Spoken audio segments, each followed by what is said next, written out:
السلام علیکم ورحمۃ اللہ وبرکاتہ۔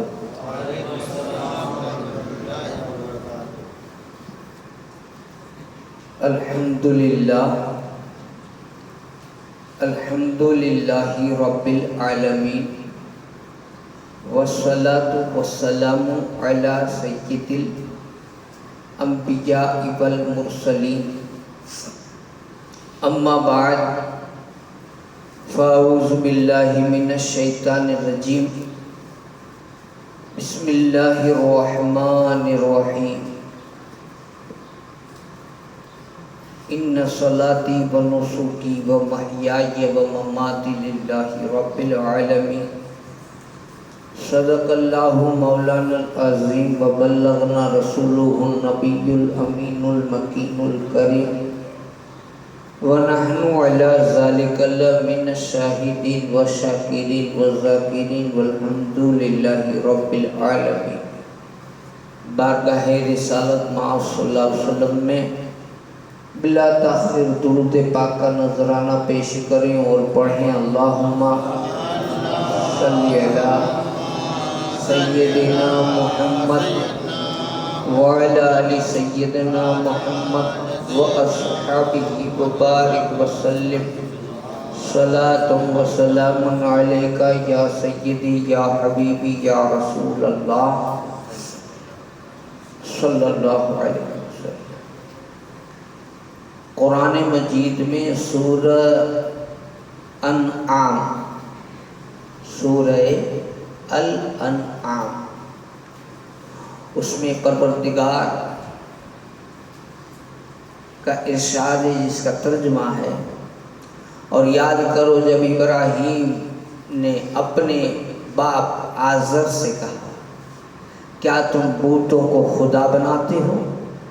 بے شک میں تمہیں اور تمہاری قوم کو کھلی گمراہی میں دیکھتا ہوں۔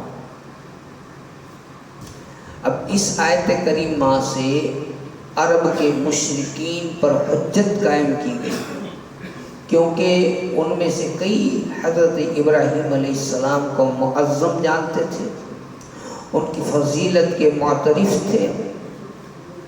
انہیں بتایا جا رہا ہے کہ ابراہیم علیہ السلام بت پرستی سے منع فرماتے تھے اور بت پرستی کو بہت بڑا عیب اور گمراہی سمجھتے تھے۔ اگر تم ان کی عظمت کو مانتے ہو تو بت پرستی چھوڑ دو۔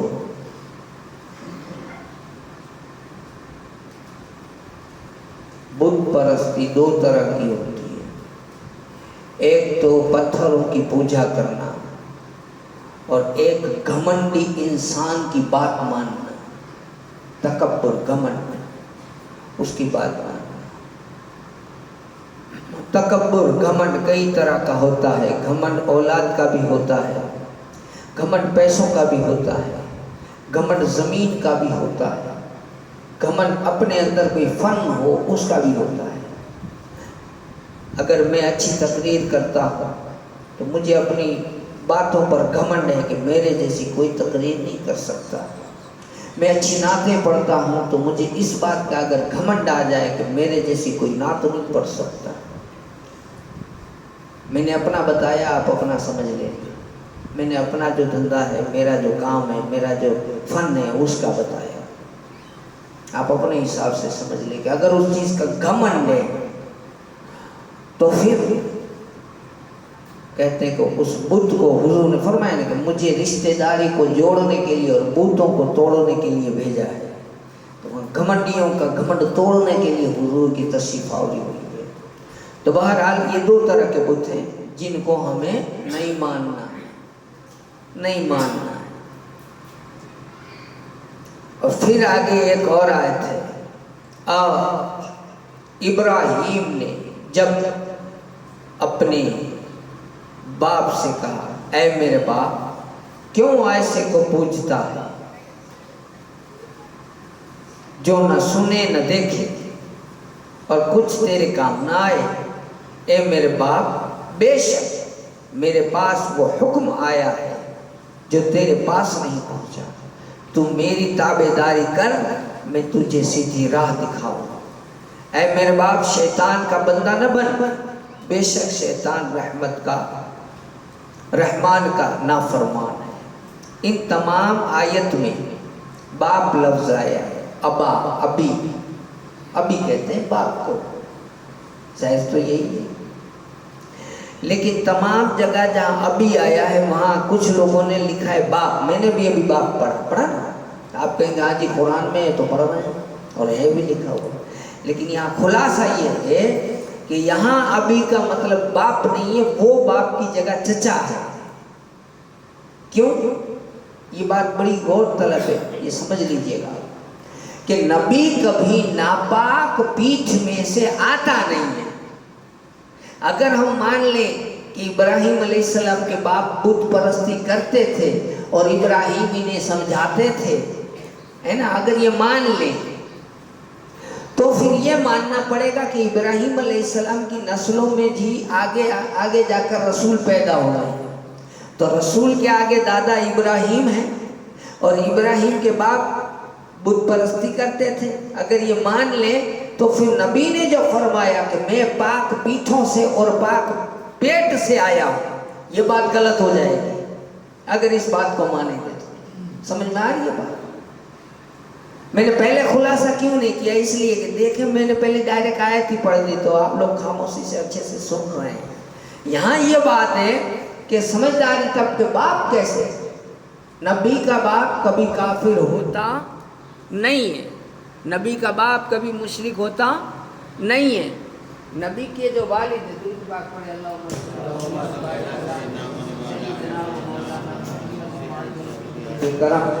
وآلہ وصحبہ وبارک وسلم صلاۃ و سلام علیک یا رسول اللہ۔ ہمیشہ یہ ایمان آپ کا اور میرا ہونا چاہیے کہ نبی سے لے کر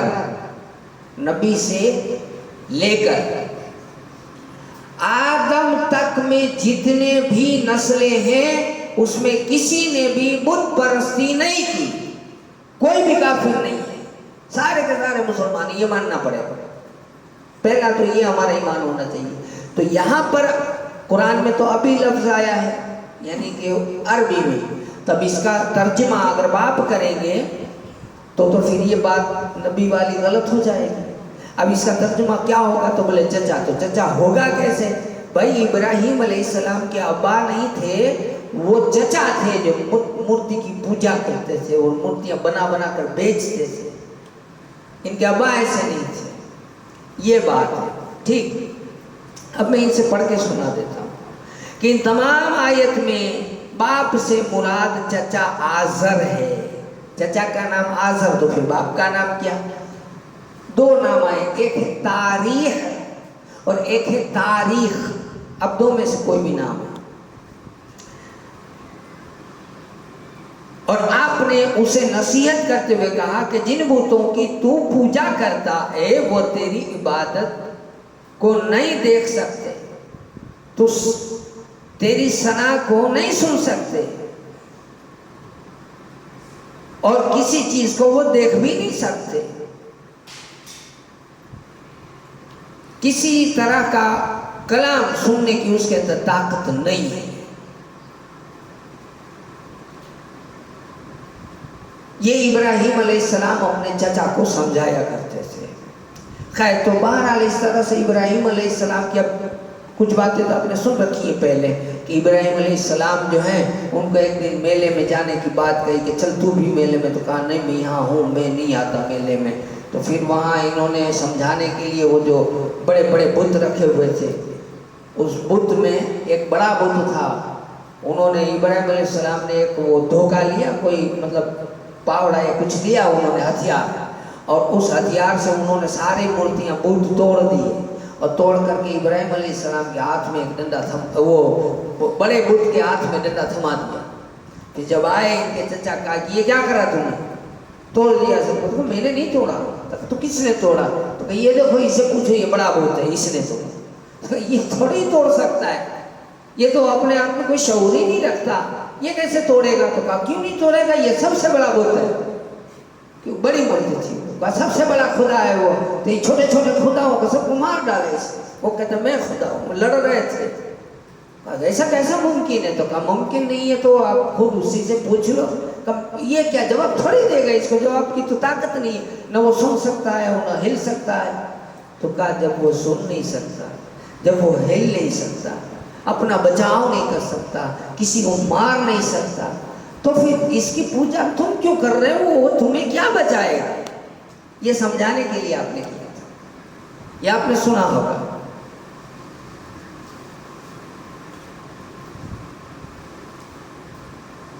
بتوں کو توڑنا ابراہیم علیہ السلام کی، یہ واقعہ آپ نے سن لیا. پھر ابراہیم علیہ السلام کو آگ میں جب ڈالا گیا، وہ آگ کیسی تھی ہے نا؟ نمرود نے وہ آگ جلائی تھی. آپ علیہ السلام کو آگ میں جلانے کے لیے 4 دیواری بنائی گئی، اور اس کی مقدار حضرت ابن عباس نے بیان فرمائی کہ اس کی بلندی 30 ذراع یعنی 45 فٹ تھی. اس کی اونچائی بلندی کتنی تھی؟ 45 فٹ. اور اس کی چوڑائی 20 ذراع یعنی 30 فٹ تھی. اور اس کا طول ذراع وہ کتنی تھی؟ تو کہا وہ 45 فٹ تھی. بولیے 45 بائی 45. اور اونچائی کتنی؟ تو کہا 30. نہیں، اونچائی 45، پھر یوں 30، پھر دوسرا بھی 45. ابھی اتنی لمبی چوڑی جو دیواریں بنا کر کے جو ایک ونڈا تیار کرا ہو، ایک بڑا، جس کے اندر لکڑیاں جمع کی گئی، دنیا بھر کے جمیلے اس میں جمع کیے گئے، پھر اسے جلایا گیا. آپ سوچو ذرا کہ جب وہ جلے گا تو بلند کتنی آگ ہوگی. وہ چھوٹی موٹی آگ تو نہیں ہوگی، وہ اس کے شعلے آسمان سے باتیں کرتے ہوں گے. اتنی بڑی آگ، اس میں بازو میں بھی کیسے جانا؟ حضرت ابن عباس نے یہ بیان کیا کہ اتنی بڑی آگ تھی وہ.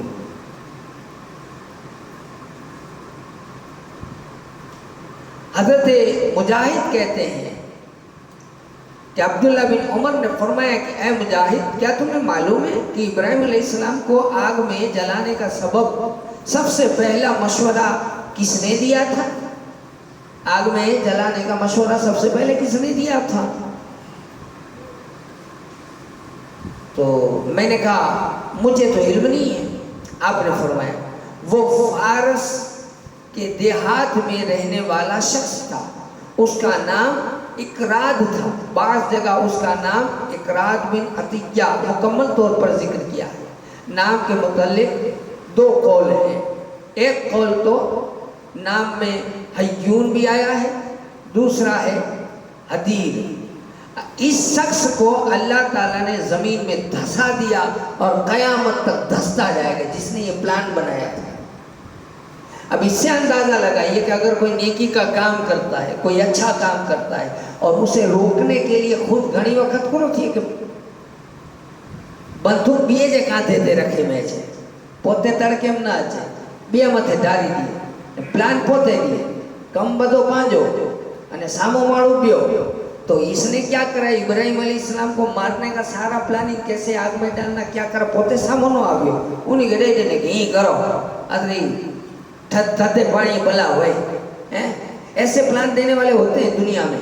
تو ان ایسوں کو جو نیکی کے کاموں کو رکاوٹ بنتے ہیں، اللہ تعالیٰ نے ان کے لیے عذاب کیا رکھا کہ زمین میں دھستا جائے گا قیامت تک.